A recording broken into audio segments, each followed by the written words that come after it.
What is up, Disney nerds? Today we are back with another movie review. Now this isn't really a movie, but it is 54 minutes long, so it's roughly a movie, maybe a short film. I mean, Ichabod and Mr. Toad is only a 53-minute film, roughly. So I mean, I'm gonna count this as a movie, but we're gonna be talking about the Werewolf by Night special film. Now this honestly is a great film. It has a 94 on Rotten Tomatoes, and when it first came out, it had 100. So with that in mind, I was like, oh, it must be pretty good. Even though Rotten Tomatoes nowadays can't really go based off of that. You just have to see it for yourself. However, most of the times they are pretty right. So I was going in there going like, oh, this is gonna be really cool, and I gotta say it was. So I'm just gonna give a spoiler warning right now. This is a spoiler review, so let's get into it.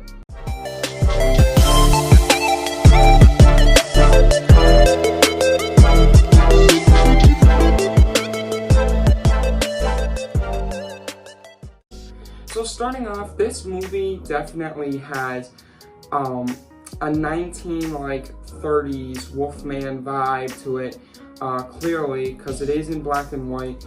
And they do introduce a character that I always liked, which is Man-Thing. However, they don't call him Man-Thing, they call him Ted.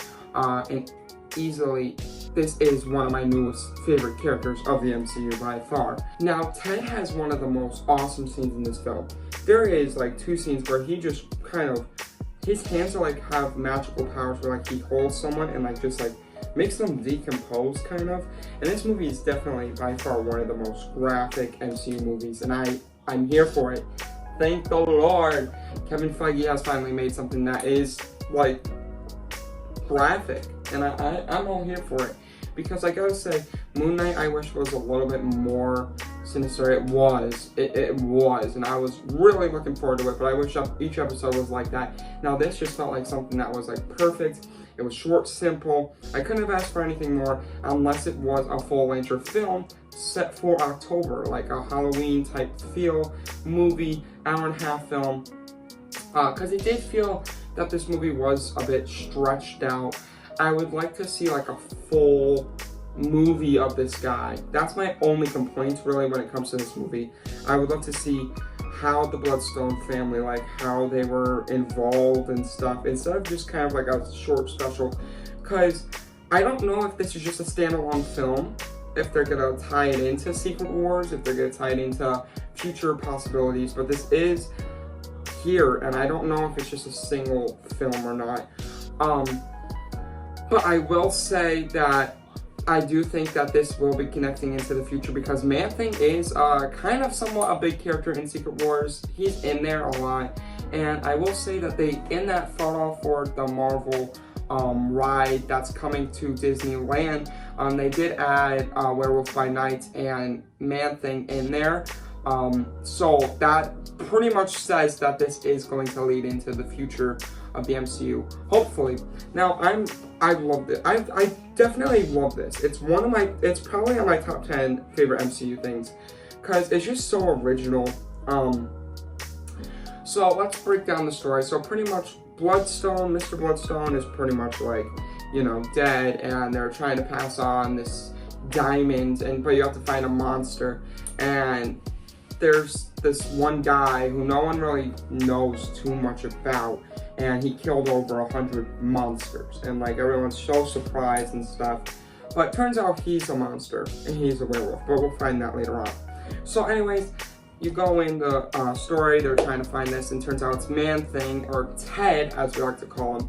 And the guy that killed over 100 people, the main character, goes to Ted and says, or I think his name's Jake or Jack. I'm just gonna call him the Wolfman, because Werewolf by Night, I forget his name, it's either Jake or Jack. But yeah, the Wolfman pretty much goes up to Ted and says, hey, what's up, bro? I'm gonna try to bust you out of this place, you know? And so the Wolfman finds this girl that is the daughter of Mr. Bloodstone, and they come up with a plan to make him, Man-Thing, escape. But in order to get Man-Thing to escape, she wants the stone. So eventually they get that, she gets the stone, but then the Wolfman goes and touches it when he's a human, and then like something happens, because if a monster touches the stone, it hurts them. He definitely, like, he bounced up and he went like and then they all figured out that he is a monster. They didn't know what he was, but he was a monster. And so that's when it really gets pretty crazy and intense. I mean, Ted, before that, grabs a person by the head and literally makes their head just kind of explode.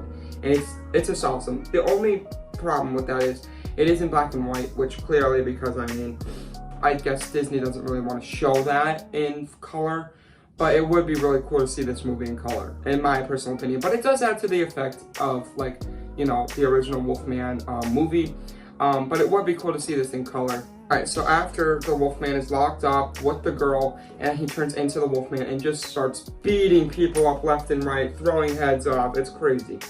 And that's when Ted comes in, tries to help him and stuff, and Ted kind of, the Wolfman and Ted kind of escape, and that's when the girl's just there waiting with the stepmom, which is the main character, which is the main, like, villain, I guess you would say, who is getting everyone to try to find the stone or whatever. Because with the stone, if you get the stone, you will be the new, like, head honcho person of Bloodstone Manor, which is the guy that died.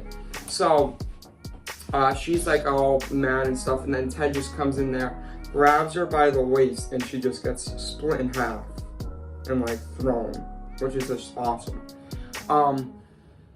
And yeah, then that's when it turns into color. And what I really like about it turning into color is they start playing Somewhere Over the Rainbow, which is from Wizard of Oz. And in that scene, when she sings that song, it turns into color.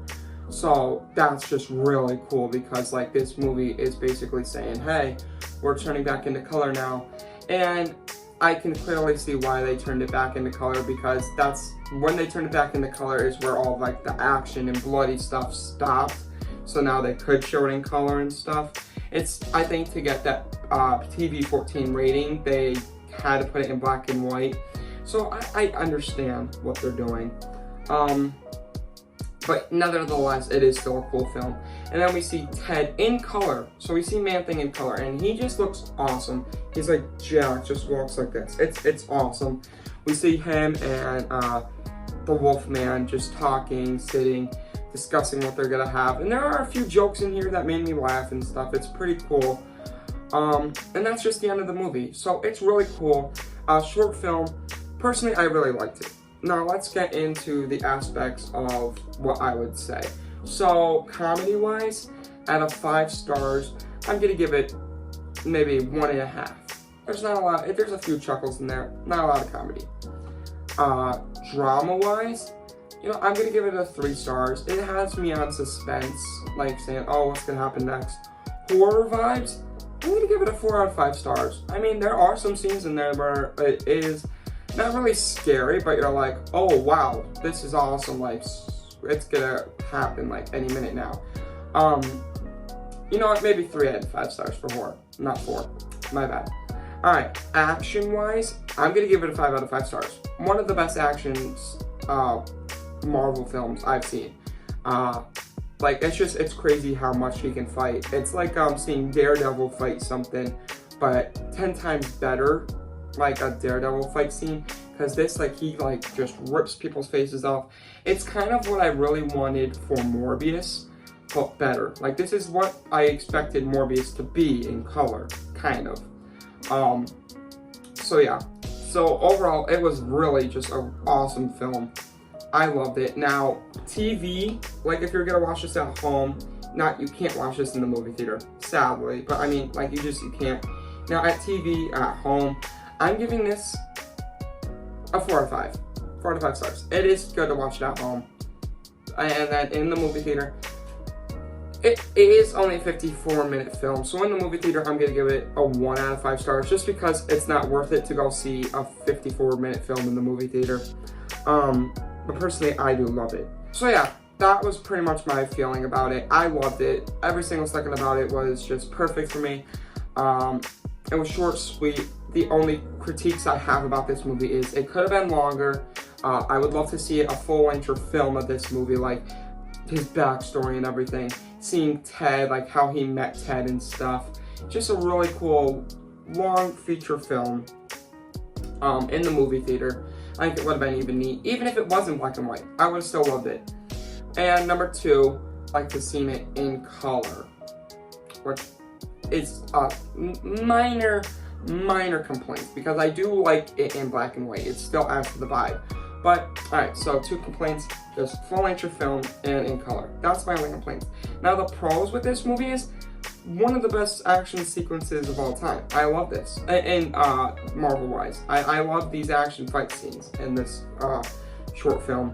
I love Man-Thing in this. I love Ted. He is one of my favorite newer characters of Phase 4. I love him just so much. And it's honestly it's a great film to watch, especially for Halloween season. It definitely gives you a vibe of Halloween, and I like it. I really like it. I hope they give more specials like this.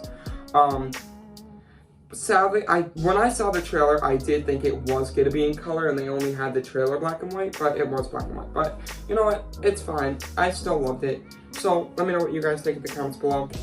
With that being said, it's been fun. Make sure you like and subscribe. This is Nerd Out. Peace.